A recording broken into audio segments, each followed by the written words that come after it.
మక్తల్ పట్టణ కేంద్రంలో కేజీ నుండి పీజీ వరకు చదువుకునేందుకు 150 కోట్లతో ఇంటిగ్రేటెడ్ స్కూల్ను మంజూరు చేసినట్లు ఎమ్మెల్యే వాకిటి శ్రీహరి తెలిపారు. నారాయణపేట జిల్లా కేంద్రంలో నూతనంగా నిర్మించిన ప్రభుత్వ ఆసుపత్రికి అనుసంధానంగా మెడికల్ కళాశాల నిర్మించడానికి 26 కోట్ల రూపాయల మంజూరు చేయడం జరిగిందని తెలిపారు. అలాగే మక్తల్లో ఏర్పాటు చేస్తున్న కోర్టుకు గవర్నమెంట్ జ్యుడిషియల్ నుండి ఆమోదం లభించిందన్నారు. మక్తల్ నియోజకవర్గ అభివృద్ధికి అందరూ సహకరించాలని ఎమ్మెల్యే సూచించారు. ఈ కార్యక్రమంలో కాంగ్రెస్ పార్టీ సీనియర్ నాయకులు కార్యకర్తలు పాల్గొన్నారు.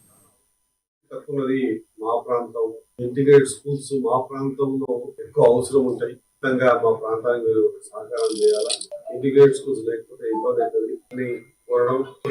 నిన్ననే అన్లిస్టౌట్ చేసేటప్పుడు ముఖ్యమంత్రి మన ప్రీతమ నాయకులు రేవంత్ రెడ్డి గారిని, ఫైనాన్స్ మినిస్టర్ భట్టి గారిని, ఉత్తమ్ కుమార్ రెడ్డి గారిని, కోమరెడ్డి వెంకరెడ్డి గారిని అందరికి కూడా ఖచ్చితంగా మక్కలు లిటరసీ తక్కువ ఉంటది, ఇక్కడ ఇంటిగ్రేటెడ్ స్కూల్ చాలా అవసరం అని ఈ ప్రాంతం గురించి వివరించిన సందర్భంలో రెండవ విడతలో మరొక 26 నియోజకవర్గాలు ఎన్నుకోవడం జరిగింది.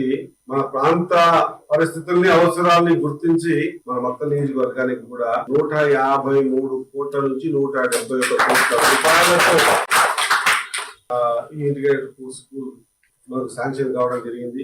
ప్రత్యేకంగా మిగతా నియోజకవర్గాల్లో ఫస్ట్ విడతలో వచ్చినటువంటి స్కూల్స్ ఏవైతే ఉన్నాయో, ఇంటిగ్రేటెడ్ స్కూల్స్ ఏవైతే ఉన్నాయో ఇంకా వాళ్ళు పేపర్ వర్క్ చేయలేదు. మనకు ఫస్ట్ విడతలో వచ్చిన తర్వాత రిక్వైర్మెంట్ ఏంది కావాలి అని ముందే తెలుసుకొని మన తమ్ముడు టౌన్ ప్రెసిడెంట్ రవి గారికి అప్పచెప్పి వాళ్ళకైతే తర్వాత వచ్చి వాళ్ళు సర్వే చేసి తీసుకోవడమా లేకుంటే పేపర్ వర్క్ ఇవ్వండి అని చెప్పి వాళ్ళ టైమింగ్ కంటే ముందే మనము గుడిగండ్ల, గోలపల్లి ఈ రెండు దగ్గర ల్యాండ్ చూడడం జరిగింది.